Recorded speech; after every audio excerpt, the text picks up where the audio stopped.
نشرت تعاليم الدين ما بين القاف. الحمد لله رب العالمين، والصلاة والسلام على أشرف الأنبياء والمرسلين. الحمد لله الذي هدانا للإسلام وعلمنا الحكمة والقرآن وألبسنا لباس التقوى خير اللباس وأخرجنا من الظلمات إلى النور. اللهم لك الحمد حتى ترضى، ولك الحمد بعد الرضا، ولك الحمد على حمدنا إياك لا نحصي ثناء عليك. اللهم لك الحمد كله ولك الشكر كله ولك الثناء كله علانيته وسره. السلام عليكم ورحمة الله وبركاته، وأهلا وسهلا ومرحبا بكم أحبتي في الله في حلقة جديدة من حلقات برنامجكم وعسعد.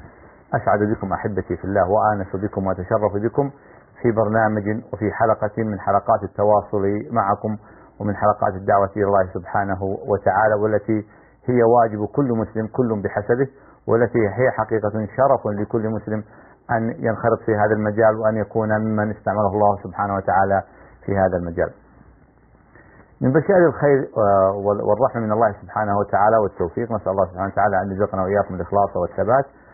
منذ بدأت هذه الدورة يعني تقريبا حوالي 9 حلقات الآن أو 10 حلقات، أسلم بحمد الله وفضله ومنته، يعني إحصائيات تقريبية والإخوان يتوقعون العدد أكبر من ذلك.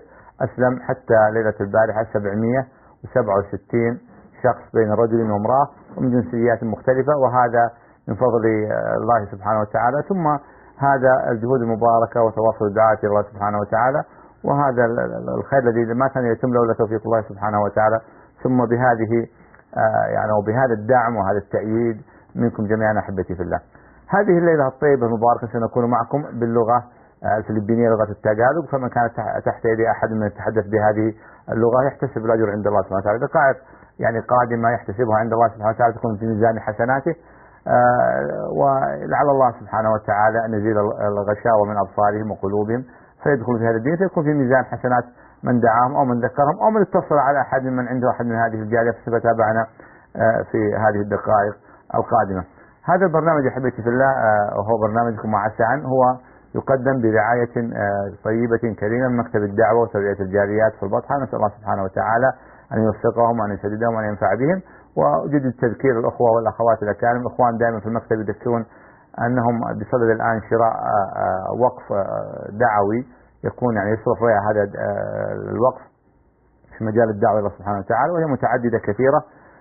فأهيب بالإخوة والأخوات الأكارم الأفاضل أن يدعموا الإخوان في هذا المشروع المبارك، وهو من الأعمال الخيرة يعني وأعمال البر التي تبقى للعبد بعد موته، يحتسب الرجل يجعلها في يعني بركة لأهل بيته أو لوالديه، وسهم من هذه لا ثم يشتريها أو يوقفها، ثم يكون ريعها بإذن الله تعالى إما في دعوة الله سبحانه وتعالى وإخراج الناس من الظلمات إلى النور، أو تعليم أو حج أو عمرة أو تفطير صوام، أو دورات شرعية تقام بين فينة وأخرى، أو متابعة مسلم جديد، أو برامج دعوية متنوعة في الخارج وفي الداخل، يعني في داخل المكتب أو خارج المكتب في الشركات والمستوصفات والمستشفيات وغيرها. فيعني حقيقة يفترض لكل واحد نهيب كل واحد يعني أخ أو أخت من الأفاضل الأكارم هم خير وهم كثر وأهل خير في هذه البلاد الطيبة المباركة أن يدعموا مثل هذا المشروع المبارك. في هذه الليلة الطيبة المباركة أسعد بضيفين كريمين، الأخ الداعية أحمد فرنانديز فيليكس، حياكم الله أبو نسيم. الله يحييك. أيضا وأخونا وحبيبنا الشيخ عمر صابون، حياك الله أبو جبريل. And the second week to be with us, and because we hardly managed to catch Abu Nassim because he tried many times to run away and to escape, but alhamdulillah we know how to bring him, to seduce him to be here with us.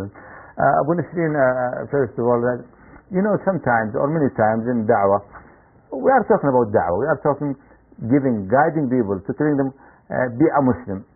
What does it mean to be a Muslim? Why do we say to them be a Muslim, save yourself? بسم الله الرحمن الرحيم. الحمد لله رب العالمين، والصلاة والسلام على سيدنا أشرف الأنبياء والمرسلين نبينا محمد وعلى آله وصحبه أجمعين وبعد. So alhamdulillah, good day to everyone watching right now. So the first question is why do we say to the people we are giving da'wah for them to be a Muslim? Of course, first and foremost, there's nothing or no one behind it. This is in Tagalog or is it different? Okay. Una sa lahat, allow me to speak in Tagalog. Una sa lahat, yung katanungan ni Sheikh na kapag tayo daw ay nagpapaliwanag ng tungkol sa Islam o tinatawag sa Arabic na dawa, bakit daw na hinihikayat o sinasabi sa kanila na tanggapin nila Islam o yakapin nila ito? Una sa lahat, napakarami ng relihiyon na naglipana dito ngayon sa mundo. I mean, sa Pilipinas, napakaraming iba't ibang sekta. Pag sinabi mo about Christianity, maraming sekta ng Christianity. May iba't ibang relihiyon din other than Christianity. Of course, lahat ng relihiyon na nagpapaliwanag tungkol dito ay hindi nagsasabi ng kasamaan. Lahat ay nagtuturo ng kabutihan. Ngayon, bakit ang mga Muslim, sinasabi namin sa mga hindi Muslim na tanggapin o yakapin ang Islam? Dahil dito, alam namin at nakasisiguro kami na ang ibinibigay namin sa inyo ay ang totoong Diyos. Siya ang Diyos na tagapaglikha, siya ang lumikha sa atin, siya ang lumikha sa lahat ng bagay na nakikita natin, siya ang nagbigay ng buhay sa atin. Ang isang malaking bagay, kasi ako ay isa pong balik Islam, tinatawag na balik Islam dahil dati po ako sa ibang pananampalataya na matapos mapag-alaman ko ang tungkol sa Islam at niyakap ko ito, alhamdulillah, for almost 17 years na Muslim na ako, alhamdulillah.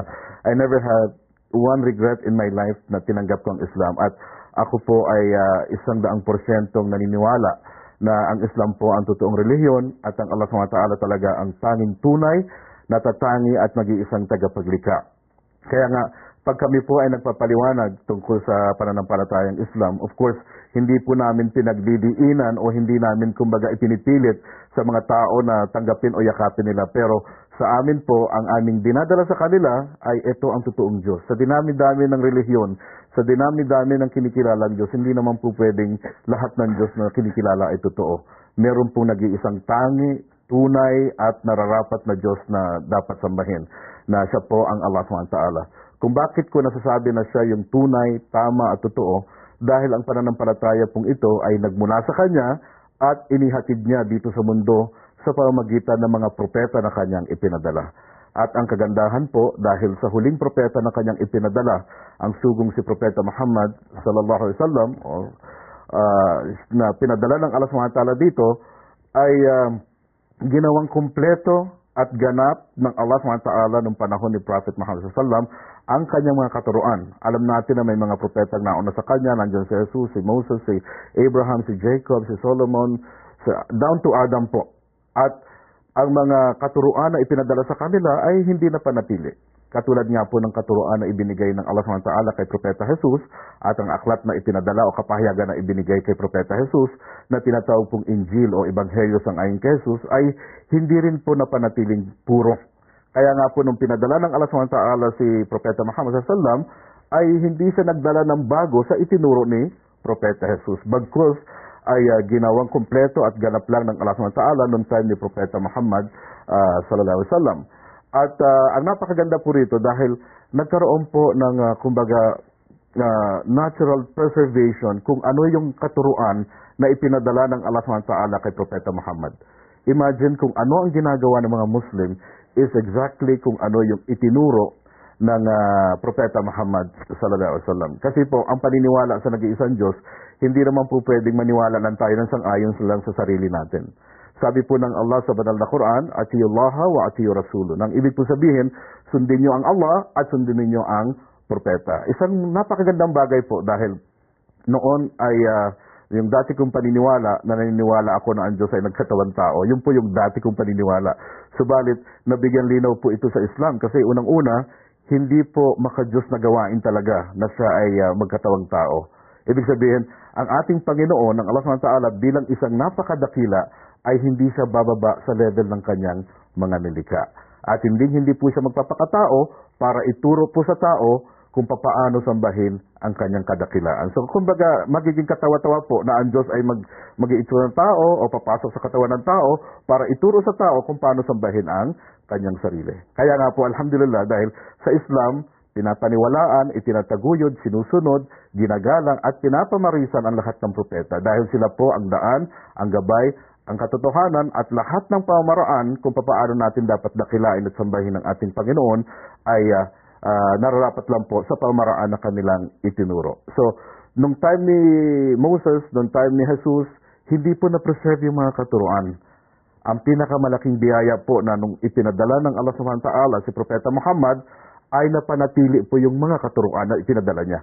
Na kung titignan po natin, walang pinagkaiba kasi meron pong mga tinatawag na sa kasaysayan, makikita natin si Jesucristo kung paano siya manalangin sa Panginoon, sa Allah subhanahu wa ta'ala, na kung siya ay nananalangin, siya po ay naguhugas muna. At kung siya ay nananalangin, siya ay nagpapatira pa. Na exactly o tamang-tama kung makikita mo kung ano ang itinuro ni Propeta Muhammad, ay ganoon din po ang pamamaraan ng pagdarasal ni Jesucristo at ng mga naunang propeta sa kanila. So, marami pa. Siguro madadagdagan ni Omar. Jazakallah khair. So you clarify this point. I will go to Sheikh Omar. Sheikh Omar, many times in Islam we hear that Muhammad sallallahu alaihi wasallam. So what was the message of Muhammad sallallahu alaihi wasallam, or how in Islam as a Muslim, how do we treat Muhammad sallallahu alaihi wasallam? Did Muhammad say that treat me as a partner to Almighty Allah subhanahu wa ta'ala, or did he say treat me or worship me beside him, or didn't say put me in a higher position that more than where Allah subhanahu wa ta'ala put me to, or Allah subhanahu wa ta'ala has sent me to be? Okay, Sheikh, inshallah. Bismillahirrahmanirrahim. Alhamdulillahi rabbil alamin, wassalatu wassalamu ala ashrafil anbiya'i wal mursalin, nabiyina Muhammad wa ala alihi wa sahbihi ajma'in. Amma ba'd. Assalamualaikum warahmatullahi wabarakatuh po sa ating mga tagapakinig sa gabing ito. Katulad ng binanggit ni Sheikh Nasir, kung ano nga ba ang itinuro ni Propeta Muhammad sallallahu alaihi wasallam. Ang katotohanan po sa ating mga tagapakinig ngayong gabi na ito, kung atin lang pong pag-aaralan ng husto ang buhay at ang katuruan ni Propeta Muhammad sallallahu alaihi wasallam, ang katuruan niya ay katulad ng mga katuruan ng mga naunang propeta. Sa dahilan po, ang lahat ng mga naunang propeta na katulad din na nabanggit ni Brother Ahmad kanina, lahat po sila ay meron lamang nag-iisang aral. Ang aral na iyaon ay yaong kumilala at sumamba lamang sa tunay na nag-iisang Diyos. At ang pagkilala nila sa dakilang tagapaglikha, ang Allah subhanahu wa ta'ala, ay sa pamamaraan kung paanong gusto ng tagapaglikha na siya ay dapat kilalanin. At sa pamamagitan nito, ang lahat po ng aral ng mga propeta ay napanatili at sila ay nagkaisa, ang kanilang itinuro, ang kanilang itinatupad, ang kanilang isinabuhay, ay ang pagkilala at pagsamba lamang sa tunay na nag-iisang Diyos. Ito po yung tinatawag sa Arabic na, meron kayo narinig na yung sinasabing tawhid, na ang pagsasabi ng ibig sabihin nito, kaisahan ng dakilang tagapaglikha sa kanyang pagkapanginoon, sa kanyang pagka-Diyos, at saka sa kanyang mga kakaiba at mga magagandang pangalan. At yung itinuturo po nila, yung sinasabi sa Arabic na naririnig po ninyo, at kung ito rin yung binabanggit ng isang tao pag siya ay nagmumuslim, ito yung sinasabing shahada, yung sinasabi na la ilaha illallah. Nang ibig sabihin po nito, ako ay sumasaksi na walang ibang tunay na Diyos na karapat dapat sambahin maliban lamang sa Allah. Siya lamang ang bukod tanging nag-iisang Diyos na karapat dapat sambahin. At yung sinasabing ito po ay nahati dun sa tinatawag na dalawang bahagi, yung pagpapatuto at saka yung pagtakwil. Yung unang bahagi niya, yung sinasabing la ilaha, ito yung inuutos ng lahat ng mga propeta, ng lahat ng mga Diyos-Diyosan o yung mga kinikilalang Diyos. Kinilalang Diyos noon o kikilalanin pan Diyos, at saka yung mga kinikilalang Diyos ngayon ay itinatakwil yun sa dahilang hindi sila maituturing na tunay na Diyos o sila ay mayroong katangian ng pagiging tunay na Diyos. At yung ikalawang pagsaksi doon, yung tinatawag na ikalawang bahagi naman ng shahada na ito, yung pagpapatotoo, yung pagpapatotoo na meron lamang nag-iisang Diyos na karapat dapat sambahin, ay siya ang Allah subhanahu wa ta'ala. So ito po yung inaral ni Propeta Muhammad sallallahu alaihi wasallam. Hindi siya nangaral sa tao, ganun din ang mga naunang propeta, na sila ay itambal o kilalanin o mayroong katangian ng pagiging Diyos. At kanina nabanggit po ni Brother Ahmad na halimbawa ang propeta na si Jesus na ipinadala, siya po ay nangaral, at kung titignan natin ito sa maging sa Quran at ganoon din sa Biblia, ang aral nila ay nag-iisa lamang. Katulad halimbawa, ang babanggitin ko na ilang mga talata sa Banal na Quran, halimbawa meron tayong makikita sa chapter 3 na Banal na Quran sa Suratul Maryam, at ganoon din sa sa Suratul Imran, at ganoon din sa Suratul Maryam sa chapter 19, na kung saan si Jesucristo ay nagsabi na innani, ang ibig sabihin nito, katotohanan na ako ay ang alipin ng Diyos, at walang ibang ang Allah subhanahu wa ta'ala alamang ang tunay na karapat dapat sambahin. At ganoon din makikita natin sa ilang mga talata ng Biblia, makikita natin sa Deuteronomy, ganoon din sa Mark na si Jesucristo sa Mark 12:29 ng Biblia, Nang siya ay tinanong kung ano ang pangunahing batas, maliwanag na sinabi ni Jesucristo na pakinggan nyo, Israel, ang Panginoong Diyos natin ay nag-iisa. Inyong sambahin ang Panginoong Diyos ng buong puso, ng buong lakas, at ng buong kaisipan.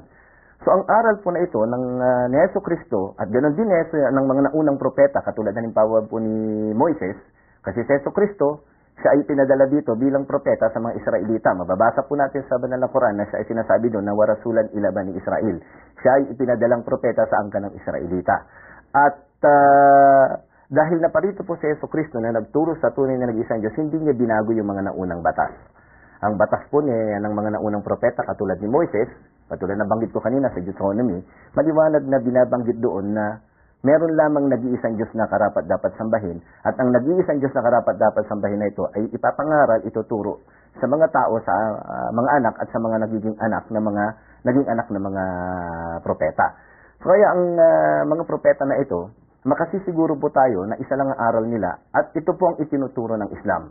Kaya nga, kaugnay doon sa binanggit o pinaliwanag ni Brother Ahmad kanina, idudugtong ko lamang ito, ang mga Muslim, sinasabi namin na mag-Muslim kayo o tanggapin ninyong Islam sa dahilang sa Islam, ito ang tunay na pananampalataya na natili sa orihinal na anyo na nagturo ng tamang pagkilala at pagsamba lamang sa tunay na nag-iisang Diyos. Walang pagbabago na ganap dito at pinanatili nito ang aral ng lahat ng mga propeta at ang mga Muslim ay sinusunod nila ang mga aral na ito. Jazakallah khair barakatuh. Abu Muslim, you mentioned that now you are in Islam for 17 years. And I think if you not mention that, nobody would expect that you are. One day you were a non-Muslim, you were a Christian. And Alhamdulillah subhanahu wa ta'ala, Allah subhanahu wa ta'ala has blessed you and made you as a Muslim. And Alhamdulillah there is another blessing that you are da'iyah, guiding people, teaching people, giving the blessing, or let's say, telling people that what should they do, where should they go, not in this life, even life after, or the judgment day. But let me go 17 years back to compare it between nowadays. On that time, you have many thoughts, like non-Muslims, and they think that Muslims, they hate Jesus Christ, and they think that they worship Muhammad, and there is some misconception. We want just to talk in 2 minutes because we will go to another topic. Could you? Okay, so doon sa tinatanong ni Sheikh na paghahambing nung mga 17 years ago, nung bago ko tanggapin ang Islam, actually ako po ay dating isang Kristiyano, at bilang isang Kristiyano, hindi naman po ako pabayang Kristiyano. At hindi naman po binabaliwala ko yung mga katuruan ng Kristiyano. Talagang nakastick din po ako sa katuruan. Actually, nagiging leader din ako ng Rosary Crusade nung ako ay medyo bata-bata pa, tapos hanggang sa nag-high school, hanggang sa ako ay nag-college, at hanggang sa mapunta ako dito sa Saudi Arabia. Actually, kasama ko pa yung mother ko noon na nagpe-praising at sa Luneta, ganun. One time nakasama ko nga yung nanay ko, at one of the funny stories that I had is, when I joined, so I want you to understand, when I joined one faction in Christianity where we do praising, and I remember my mother because I was the one who invited her to join in to that congregation. So what happened is that my mother said, "Why don't you bring a passport?" So because when we praise, we raise the passport and we ask God to help me so I could go abroad and I could be like a soldier of God to spread the teachings of God and some sort of like that. And then eventually it turned out that when I came here in Saudi Arabia, I became a Muslim. Alhamdulillah. And then when I invite my mom to become Muslim, I said, "Come on." You invite me there, no, you invite me here. But alhamdulillah, I'm still hopeful that someday my mother would realize, because I really believe that we have a destiny. I don't know, I cannot push anyone or my loved ones to do whatever I think this is good, this is real, because Allah is the one giving the hidayah. I cannot give the hidayah. Sometimes the sad part on one da'iyah is that you are spreading Islam and people believe in you, and yet your loved ones seems that they don't accept you. This is the will of Allah. Yeah, subhanahu wa ta'ala. but, Very good thing. but alhamdulillah, I still feel blessed because my wife is embraced Islam, and alhamdulillah, now my children are born Muslim. We can say born of a Muslim parents because we're both Muslim already. From Allah subhanahu wa ta'ala. Yeah. So if I compare it, because when I was a Christian then, I used to pray and I used to ask God to show me the truth, to give me the benefit of having the true religion, the true practice, or whoever you are, because that time I don't know about Allah yet. Whoever you are, if you are the true God, please guide me, help me, assist me, do something to me that I will wake up and I will be in the right path. So this is always, this is always what comes into my head. And of course, if you are here in Saudi Arabia and you left your family back home, you feel homesick, you feel this. And the only weapon I had before is just to pray, without realizing about Islam. Because when I came here before, I am not close to the Muslim. Some Muslims I hate, some Muslims I like, but sometimes, the akhlaq of some Muslim is taking me off to go into the Islam. Although I see some good Muslims, but from the other Muslims, I tend to be like some kind of person who judge Islam according to what I see from the Muslims. So I tend to generalize. Yeah, I tend to generalize. That's why it became the factor why it took me so long before I became Muslim. Where in fact, when I came here in the kingdom, that was way back in 1991, I already think that Islam is really a good, honest, and a true religion. But what's holding me back is I know and I believe this is true religion, but I was thinking, if I become Muslim, would I become like them? But alhamdulillah, because one day somebody just talked to me and opened my mind and said, don't judge Islam according to what you see from Muslim.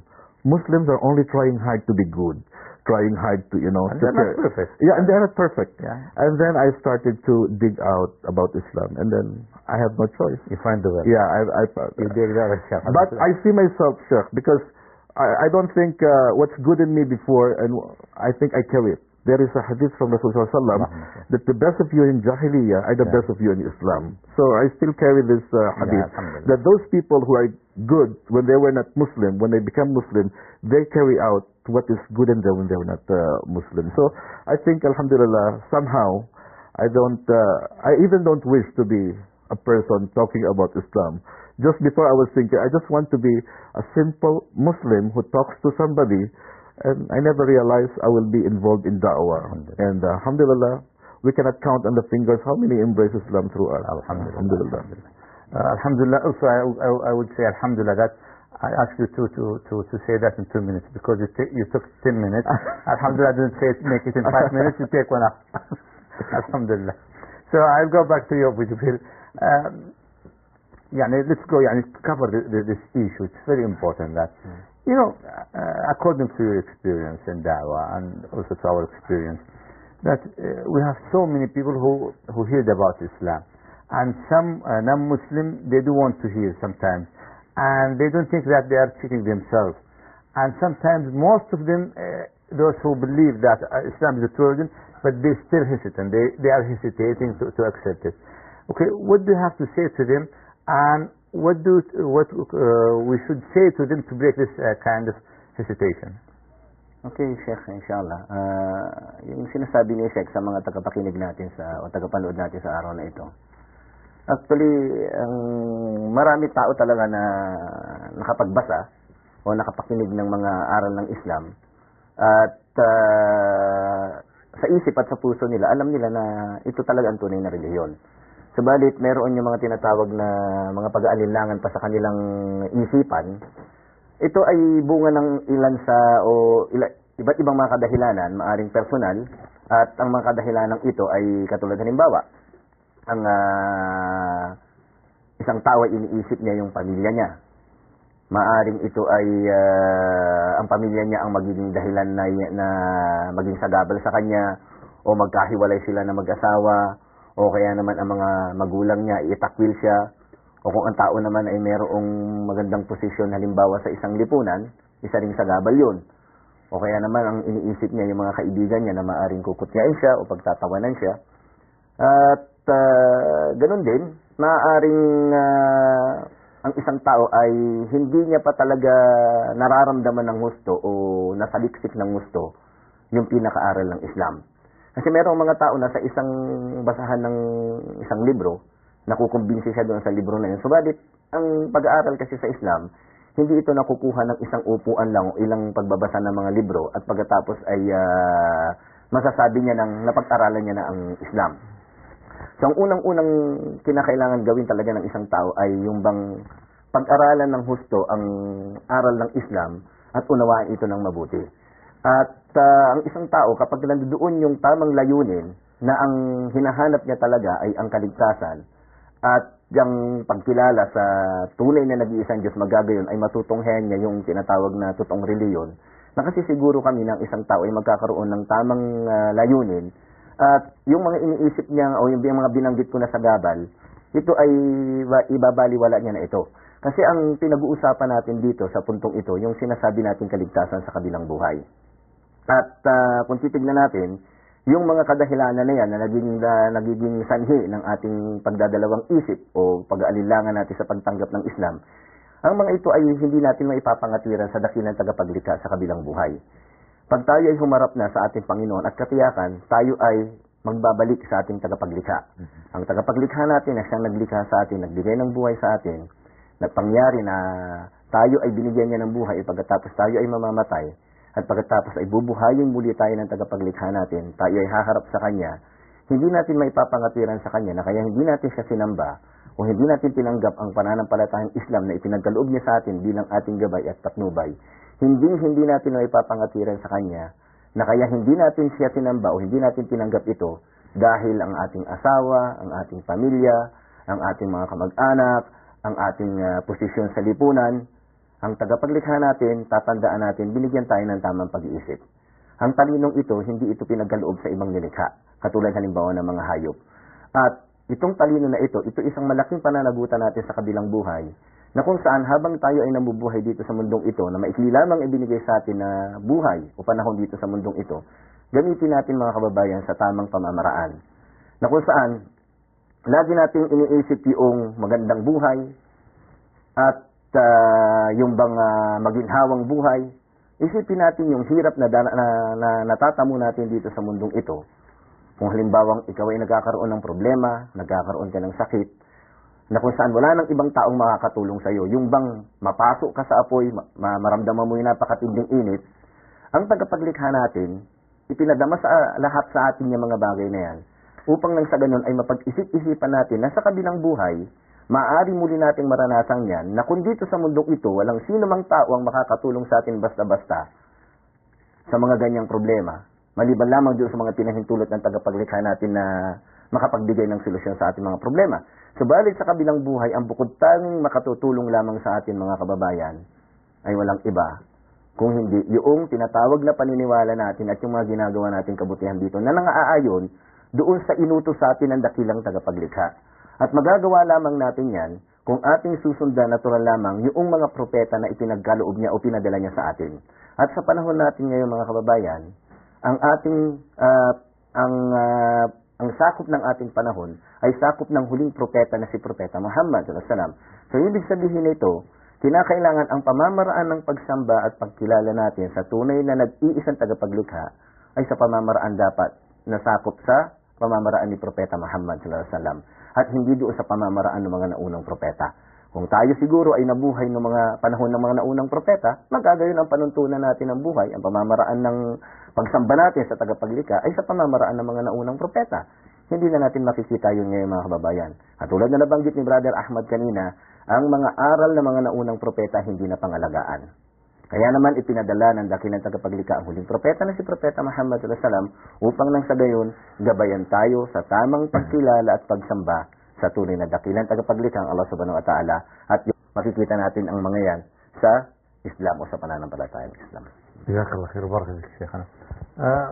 Abu Nisrin, now we are I would say in da'wah, after we tell people that we experience what's Islam, and they are already ready to become Muslim, or let's say after they become a Muslim. Okay, what should be the, let's say, first thing that they should do after embracing Islam? But let me remind our dear viewers, حقيقة أنا أذكر الأخوة والأخوات الأفاضل الأكارم ستظهر وهي تظهر أمامكم الآن أرقام الدعاة إلى الله سبحانه وتعالى بمختلف اللغات والجنسيات، يعني من أراد التواصل معهم ودعوة من تحت أيديه أو من يعرفه ممن يتحدث بهذه اللغات المختلفة، هذا يعني حقيقة سبيل وطريق ميسر للدعوة إلى الله سبحانه وتعالى. أيضا سيظهر رقم الاتصال لمن أراد أن يطلب الشهادة على الهواء.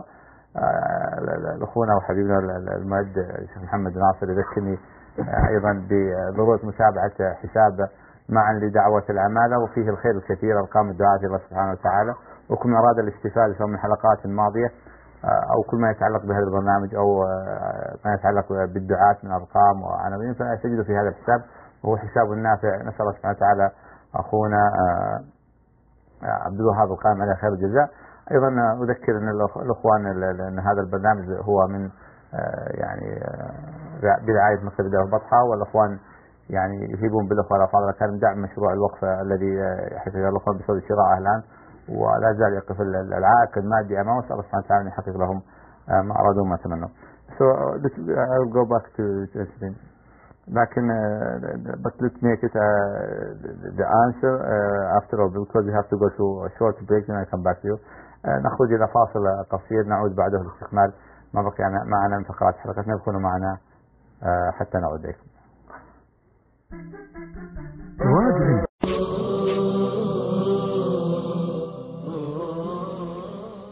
السلام عليكم ورحمة الله وبركاته. أهلا وسهلا بكم أحبتي في الله لاستكمال ما بقي من حلقة هذه الليلة، وهي بلغة التقالق مخصصة للجالية الفلبينية. أجدد التذكير أحبتي في الله لمن كان تحت يديه أحد من هذه الجالية أو يعرف أحد عنده أحد من هذه الجالية أو يعرف أحد من هذه الجالية أن يتصل به ويعني يذكره بمتابعتنا ويستحثه على الله سبحانه وتعالى يهديه. كما أذكركم بأرقام الدعاة التي تظهر على الشاشة تباعا، ورقم الاتصال من أراد الاتصال ونطق الشهادة على الهواء. Abu Nisreen, as we mentioned before our break, that after embracing Islam, what should the new Muslim he start with the things step by step? Okay. So ano daw ang gagawin pagkatapos daw tanggapin ng Islam ng isang bagong yakap sa Islam? Bago dyan, of course, marami sa atin siguro ang nakakaintindi at nakakaunawa na ng Islam na talaga ang tunay na relihiyon. Gusto niya yakapin ng Islam pero hindi niya lang alam kung papaano ito gagawin. So, ang pagyakap sa Islam actually ay walang maraming seremonyas, walang appointment, walang lubugan sa tubig, walang kandila, walang pakimking, walang kung anong-anong mga seminar na dapat mong atinan bago mo yakapin ang Islam. Ibig sabihin, there's no waste of time, Sheikh. No? Wala tayong sasayanging sandali. The moment that you understood that your God really is Allah subhanahu wa ta'ala, then accept Islam right away. You don't have to waste time. Because we don't know. Seconds, our life is counting. So at least, bago tayo bawian ng buhay, before we die, tinanggap natin ang Allah at sinabi natin yung keyword, yung susi, kalimatu syahada. Ang pagpasok sa Islam, sasabihin mo lang by the words. Of course, alam ng Allah kung ano nasa puso. Kaya nga yung pumupunta sa Islamic Center, we don't know what's in their heart. But we accept them to be a Muslim. But if somebody profess the faith, he is making a conviction between him and Allah subhanahu wa ta'ala. So we don't know what's inside of a person who wants to become Muslim. So ang gagawin lang niya, sasabihin niya sa wikang Arabic ang panunumpa. Sasabihin niya, Ashhadu, ako'y sumasaksi, an la ilaha illallah, na walang ibang Diyos na dapat sambahin maliban sa Allah. Wa ashhadu anna Muhammadan Rasulullah. At ako'y sumasaksi na si Muhammad ay alipin at sugo ng Allah. Wa anna Isa Abdullahi wa Rasuluh. At ako'y sumasaksi na si Jesus ay alipin at sugo ng Allah. Wa kalimatuhu alqaha ila Maryam. At siya ay nilikha ng Allah sa pamamagitan ng salita na buo sa sinapupunan ni Maria. Wa ashhadu anna al-janna wa nar haq. At ako'y sumasaksi na totoo, may paraiso at impyerno. Wa anna Allah yab'athu man fil kubur. At ako'y sumasaksi na totoo na tayo ay mamamatay at ibabangon tayo mag-uli ng Allah at haharap tayo sa Kanya sa kabilang buhay para magtuo sa lahat ng mga ginawa natin dito sa mundo. So, napakasimple lang po ng pagsasabi niyan. I mean, kahit sa sarili mo, kung ikaw ay nakapag-aral tungkol sa Islam o may nalaman ka tungkol sa Islam, at the moment na gusto mo nang tanggapin ng Islam, kahit ikaw sa sarili mo, pwede mong gawin yan. Sabihin mo lang, Asyhadu an la ilaha illallah wa asyhadu anna Muhammadan Rasulullah. Right away, Muslim ka na. Of course, pag nasabi mo yan, hindi dyan nagwawakas ang pagiging Muslim mo, dyan lamang po nag-uumpisa ang pagiging Muslim. At unti-unti tayo, kumbaga sa sanggol, unti-unti nating kalalakihan ang pagiging Muslim. So pag-aaralan natin kung anong dapat nating pag-aralan. Ang Islam, mga kapatid, mga kababayan, ay isang pananampalataya na hindi lamang nakabatay sa kung saan. Bagkus ito po ay nakabatay sa logic. Meron po logic tayong sinusunod. Kumbaga, lahat ng bagay dito ay may mga paliwanag, lahat ng mga bagay ay merong rason, may mga kadahilanan. At of course, ang pinakabuod ng mga reasons na ito ay ang pagsamba at pagkilala lamang sa dakilang tagapaglikha. Lahat nga ng, kumbaga, ang isang pinakadakilang kabutihan na magagawa ng isang tao dito sa mundo ay kilalanin ang kanyang tagapaglikha. So doon po, pag sinabi ninyo yung shahada na yan, talagang you break everything na, kumbaga, inalis mo yung sarili mo from connection to the hellfire. Kasi pangako po yan at sinabi ng Propeta Muhammad SAW, Man kala la ilaha illallah dakhala al-jannah. Sino man daw ay ang magsabi ng la ilaha illallah ay makapapasok sa paraiso. Ibig sabihin, dahil pag sinabi mo yan, tinatanggap mo, kinikilala mo, at handa kang dakilain ang ating tagapaglikha, ang Allah subhanahu wa ta'ala. Na kung saan po, yan naman talaga ang layunin kung bakit tayo nandito sa mundo. Minsan, di ba, nagkakaroon tayo ng confusion, iniisip mo. Especially yung mga hindi pa Muslim o yung mga kaya-embrace lamang sa Islam, kung tatanungin mo, katulad lang kagabi, no, Sheikh, last night, I just talked to somebody, at when I asked him, why do you want to become a Muslim? He told me, because I'm a good person. I know in myself I'm a good person, but I think there's something wrong with who I believe into. Sabi niya, parang nalilito lang ako, parang hindi yata tama yung Diyos na sinasamba ko. This is what he said. So why then you want to become Muslim? Because I think Allah is the true God. So, I mean, the goodness and everything in me, kapag tinanggap ko ang Islam, then I'm in the right path. No? I mean, let's mistake in this point, Abu Nasrin. Some people, it happened. I hear that many times with non-Muslim. They say, I'm a good person. I treat everybody in a good way, with a good manners. I'm kind, I'm nice, I'm trying my best to do good to the others. But they forget, they are good to humankind. But unfortunately, in their relationship with the Almighty, with God, with Allah subhanahu wa ta'ala, they're not quite good. Failed, yeah. They say that I'm good even to Him. And they think it's enough that to say that I believe in Him, while in reality he's not believing. Sometimes he worships someone or something beside him, or make it as a mediator between him and God. And also, some people, they say that God has a son. So how comes that you are good to the others, while you are not good with the one who should, he deserves to be worshipped alone? This is the common mistake from the people, some of the people. If you ask them, kung tatanungin mo sila, sino ang Diyos mo? Yung din Diyos. Then sasabihin nila, halimbawa sa sarili nila, basta nasa puso ko ang Diyos. Sino nga ang Diyos mo? Sasabihin nila, yung Diyos, yung nasa langit. So, hindi pwedeng ganon. Unang-una, kung gusto mo siyang dakilain, dapat alamin mo, kilalanin mo kung sino siya. I will interrupt you, Abu Nasrin, for a while, please, because we have a call here. Assalamu alaikum. وعليكم السلام ورحمة الله وبركاته. أهلا وسهلا, حياكم الله. أهلين. أنا عندي أخوي مستخدم عندي فلبيني، هذا تشاهدكم على الهواء. الله يجزاكم الجنة، الله يجزاكم الجنة. وبقيت كلمة ما أعرف هرجة وهي ما تعرف هرجة، يدوك إياه. الله يجزاكم الجنة. اللهم آمين. الله لا يحرمكم رجال. Okay. Kumusta po? Hello, kumusta po? Ano po pangalan nila? Okay lang po. Mary po. Mary, taga saan ka sa atin, Mary? Sa Mindanao po. Cagayan de Oro. Cagayan de Oro. Gusto mo na ba tanggapin ng Islam? Mary, gusto mo na ba tanggapin ng Islam? Handa ka na ba? Opo. Okay, so katulad na nabanggit natin kanina, susundan mo lang yung sasabihin ni Sheikh. Of course, yung intention sa'yo yan, Mary, no? Hindi yan sa amin. Sa'yo yan at manunumpa ka sa Allah subhanahu wa ta'ala. Susundan mo lang yung sasabihin ni Sheikh, dahan-dahan. Ang ibig sabihin yan, sumasaksi ka na walang ibang Diyos na dapat sambahin maliban sa Allah. Si Muhammad alipin at sugo ng Allah. Si Jesus alipin at sugo ng Allah. So, pag nasabi mo yan, insyaAllah, Muslima ka na. Opo. اوكي. بس لو سمحت يعني من عندها في البيت لو سمحتوا تقصرون التلفزيون الله لا يهينكم تسمعني هي مباشره من الناس لانه يسبب صدى عندنا. تكرموا ونفضا الله يجزاكم الجنه ويحرمكم على النار.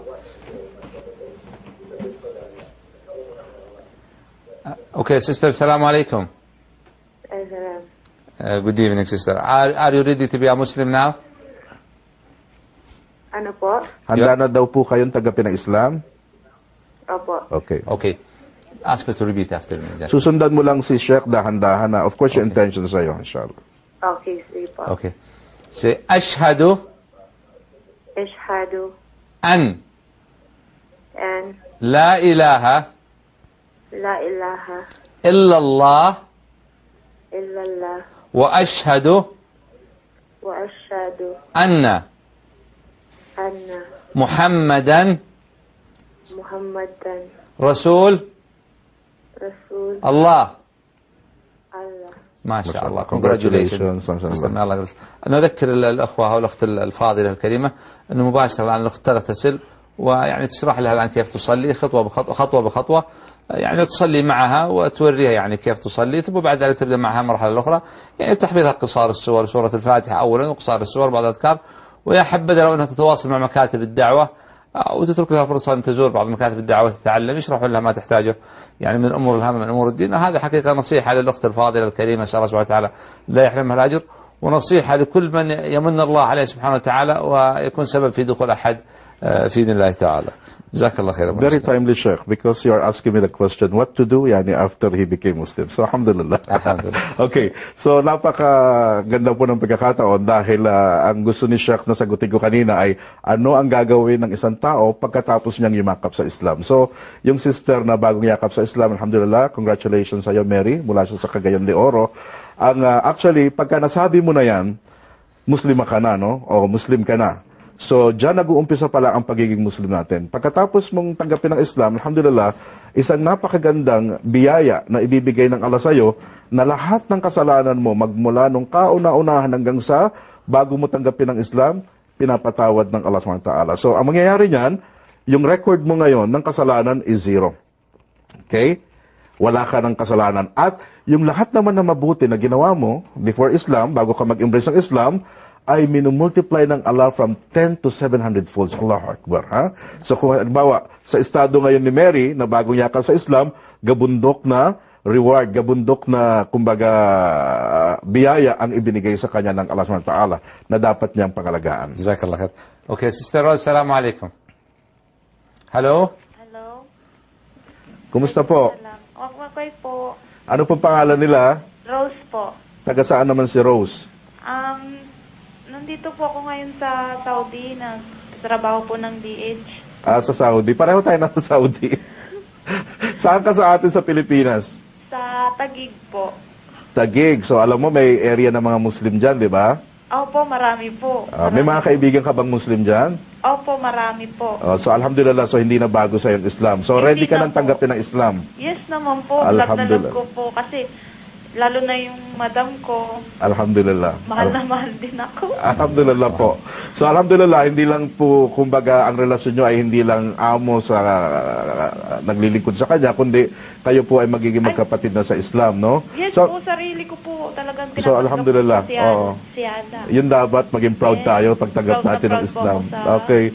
Biyayaan ka ng Allah, Rose. So gagawin mo lang, Rose, susundan mo lang kung anong sasabihin ni Sheikh Nasser. Sasabihin niya sa wikang Arabic, dahan-dahan ang ibig sabihin ng sasabihin mo. Sumasaksi ka na walang ibang Diyos na dapat sambahin maliban sa Allah, at si Muhammad ay alipin at sugo ng Allah. Pag nagsabi mo yan, Rose, with your intention, inshallah, ikaw ay Muslima na. Yes po, yes Okay. po. Sister Rose, assalamu alaikum. Alaikum salam. Kamusta? Ayos lang? Kamusta? Mabuti naman po. First of all, congratulations for taking this decision. Alhamdulillah. Alhamdulillah. It's a blessing from Allah subhanahu wa ta'ala. Okay, sister, repeat after me, word by word. Say, Ashhadu Ashhadu an Anshadu an La- Anshadu no. La an An la ilaha La ilaha la ilaha La ilaha illallah illallah wa ashhadu wa ashhadu anna محمدا رسول الله. ما شاء الله. Congratulations. الله الآن بالغسل يا أخوان والصلاة. الله أسأل الله يحفظكم الأجر.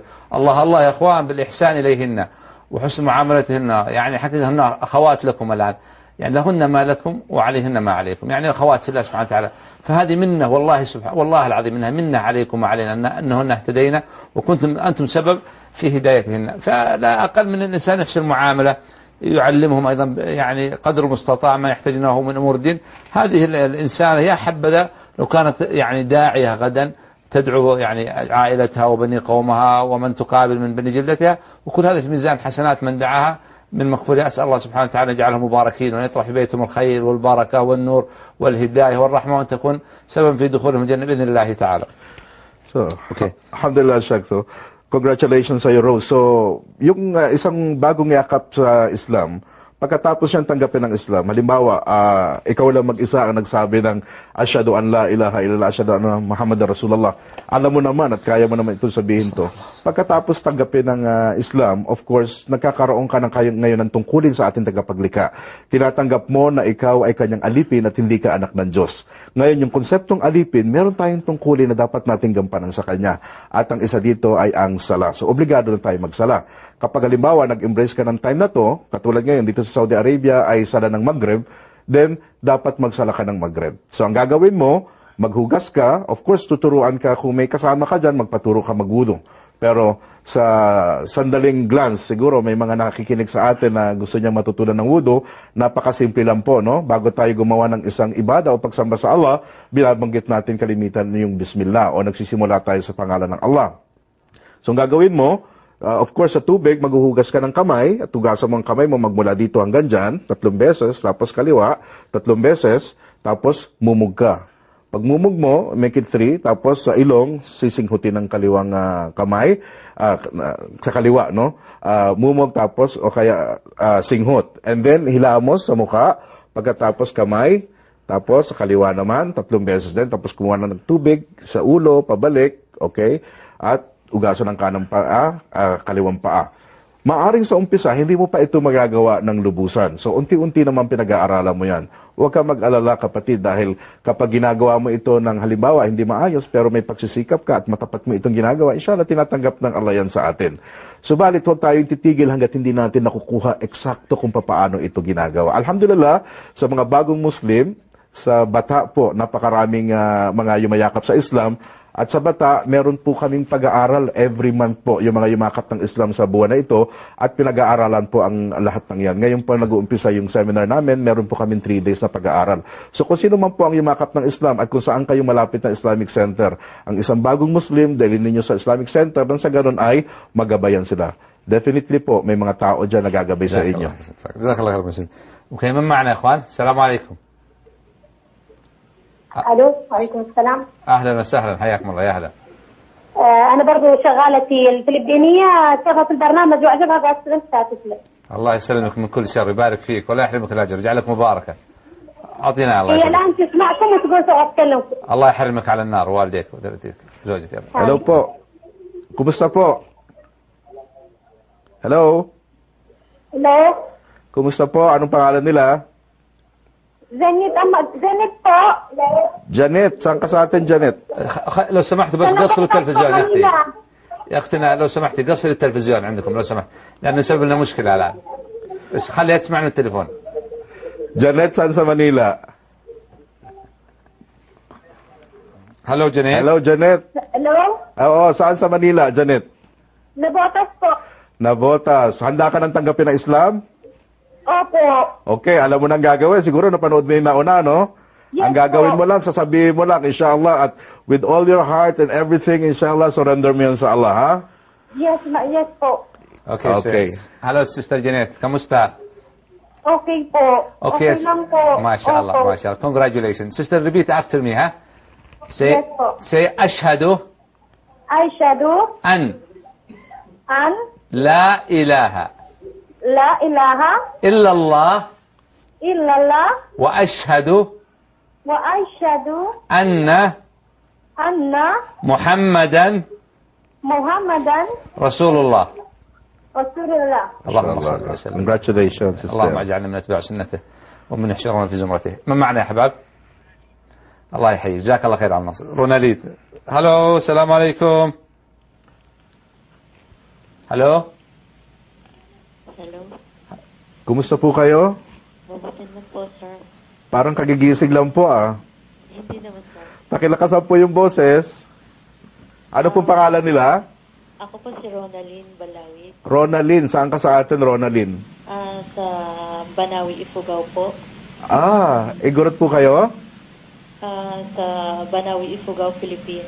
Opo, igorot po ba kayo? Igorota? Opo. So alhamdulillah, marami po mga brother na igorot na nag-embrace po ng Islam. Mga nakasama na namin sila sa Hajj. So alhamdulillah, so ready na po kayong tanggapin ng Islam? Opo. So susundan nyo lang, katulad ng ginawa ng mga nauna po, susundan nyo lang yung sasabihin ni Sheikh Nasser, ha? Opo. Okay. Okay. Assalamu alaikum, sister. Walaikum assalam. Are you ready? Ready? Walaikum assalam, sir. Ready? Yes, sir. Okay. Could you put off the volume of the sound of the TV? Listen, follow me on the handset or the telephone. Okay, sister, say ashhadu Ashhadu an ashhadu an an la ilaha. You repeat po, sir. Sister, forget the TV. Listen to me through the phone. Pakinggan mo lang siya sa telepono, sister. Huwag mo sa TV tignan. Sa telepono mo Okay. pakinggan. Ashhadu Ashhadu an an la Ashhadu